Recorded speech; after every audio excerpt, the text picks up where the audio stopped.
Nagpupuri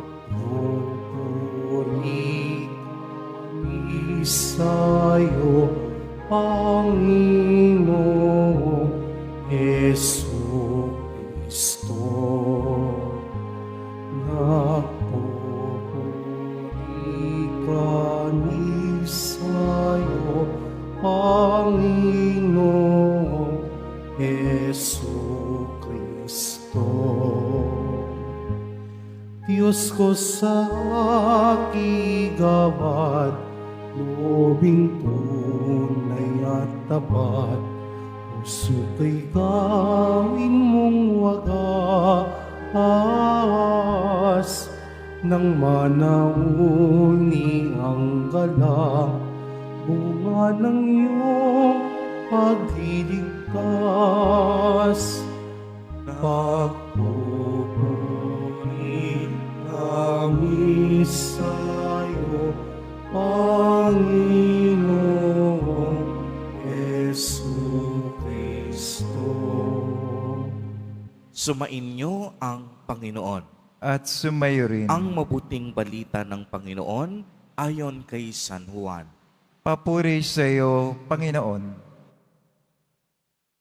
Nang dumating ang pagdiriwang ng pista ng mga Hudyo, pumunta si Jesus sa Jerusalem, sa lungsod na ito, malapit sa pintuan ng mga tupa, ay may malaking deposito ng tubig na may 5 portiko. Kung tawagin ito sa wikang Hebreo ay Bethesda. Natitipon dito ang maraming may sakit, mga bulag, mga pilay, at mga paralitiko.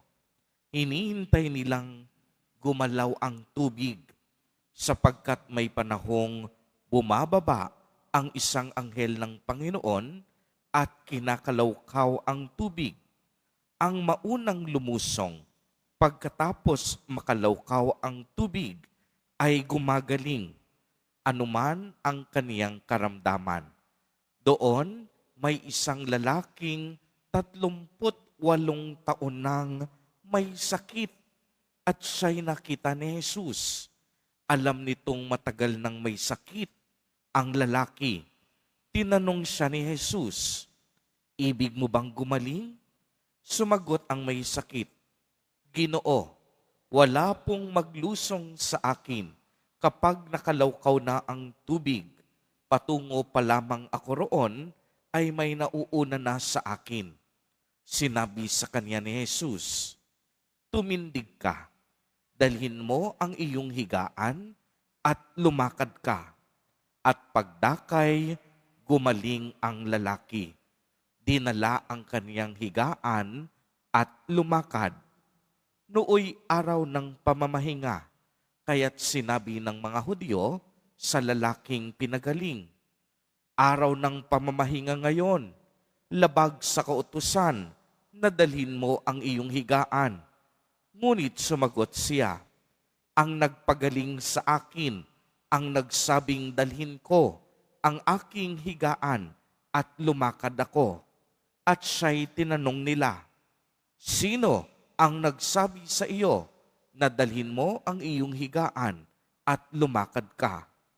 Ngunit hindi nila nakilala ng lalaki kung sino ang nagpagaling sa kanya, sapagkat nawala na si Jesus sa karamihan ng tao. Pagkatapos, nakita ni Jesus sa loob ng templo ang lalaki at sinabihan, "Magaling ka na ngayon, huwag ka nang magkasala at baka may mangyari sa iyo na lalo pang masama." Umalis ang lalaki at sinabi sa mga Hudyo na si Jesus ang nagpagaling sa kaniya. Dahil dito, si Jesus ay sinimulang usigin ng mga Hudyo sapagkat nagpagaling siya sa araw ng pamamahinga. Ang mabuting balita ng Panginoon. Pinupuri ka namin, Panginoong Jesucristo. Magsiyo po muna ang lahat. Sinasaad po sa ating unang pagbasa ang isang pangitain ni Propeta Ezekiel tungkol sa tubig na dumadaloy mula sa kanang tagiliran ng templo.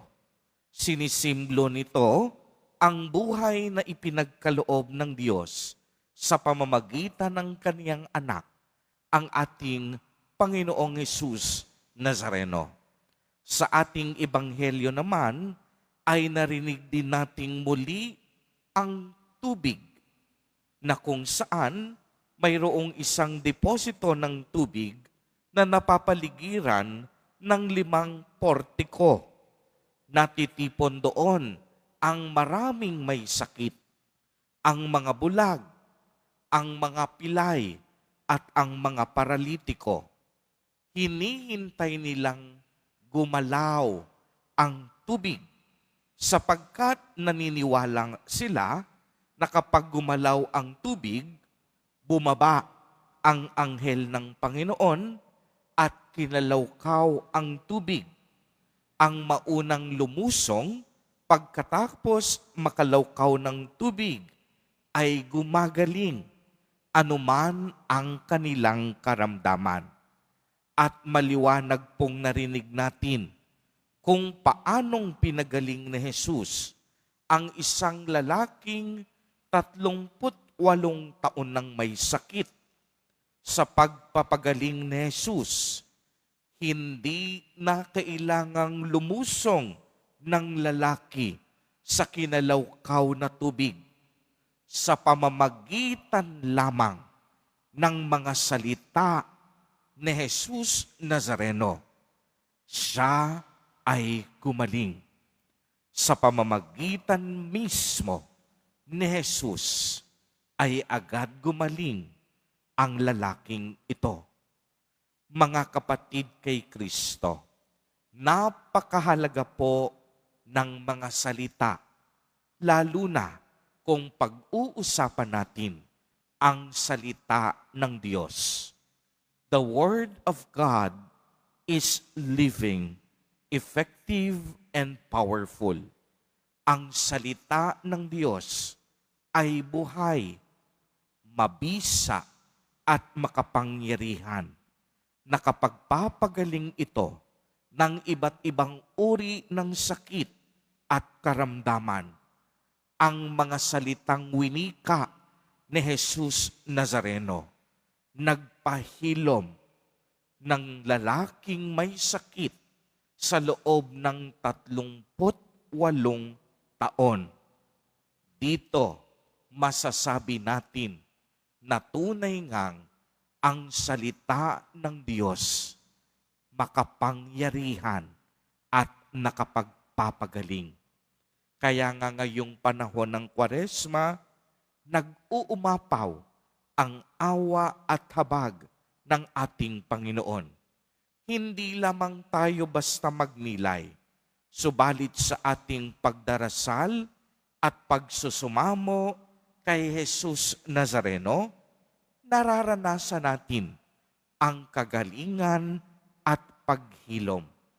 Hindi magdadalawang isip ang ating Panginoon na tayo ay pagalingin sa ating mga sakit at karamdaman kung tayo ay makikinig at maniniwala sa kaniyang mga salita. Basta buo ang ating pananampalataya at tayo ay may pagtitiwala sa Diyos. Kaya nga anong winika ni Jesus? Magaling ka na ngayon. Huwag ka nang magkasala pa at baka may mangyari pa sa iyong masama. Mga kapatid kay Kristo, sa pagpapagaling ni Jesus, hindi lamang nais niyang pagalingin ang ating pisikal na karamdaman, subalit ang bawat pagpapagaling ay hudyat ng pagbabalik loob sa Diyos. Ang ating pagaling ay nangangahulugan din at sumisimbolo ito ng kapatawaran mula sa Diyos. Kaya kung tayo ay gumagaling sa ating mga kasalanan, dapat marunong din tayo magbalik loob sa Diyos. Mga kapatid kay Kristo, lagi nating tatandaan na walang hinahangad ang Diyos kung hindi ang mapabuti ang tao. Kaya nga kung ikaw ngayon ay may pinagdaraanang mabigat na sakit at karamdaman, kung ikaw ay may mga pisikal na pagkukulang o kapansanan, huwag kang mangamba. Kung ang isang lalaking 38 taong nang may sakit ay pinagaling ni Jesus, kayang-kaya ka ring pagalingin ni Jesus Nazareno. Pero kagaya niya, kailangan kang manalig at magtiwala upang sa gayon ang kagalingan at paghilom ay mapasa iyo at ang pagbabalik loob ay naghihintay sa iyong buhay. Amen.